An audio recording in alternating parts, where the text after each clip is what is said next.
Dude, Google Maps isn't working. How are we supposed to find the Bergeron sensei? All of the world's satellite networks are down. When one satellite collides with another, they break apart into thousands of pieces. Each of these pieces has the potential to destroy more satellites and create more debris. What has happened is the worst case scenario. A domino effect of satellite collisions has destroyed every satellite in orbit around Earth.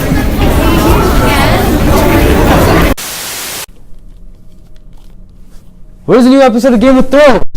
How am I supposed to know what happens? If we do not act quickly, this is what the future holds.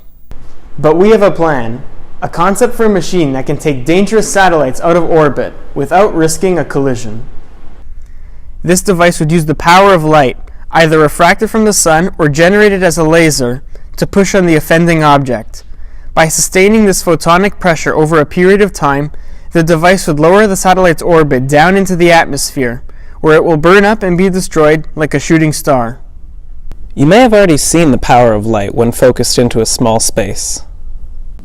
And according to our calculations, it should be possible to harness this energy to remove the threats that are currently orbiting the Earth. The next step in this project is to perform research and develop a working model. The threat posed by the space junk circling our planet has a name.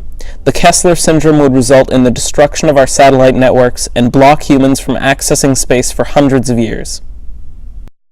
This is why we're asking you to help fund our research and development, for the sake of the modern world and for the sake of mankind's future in space.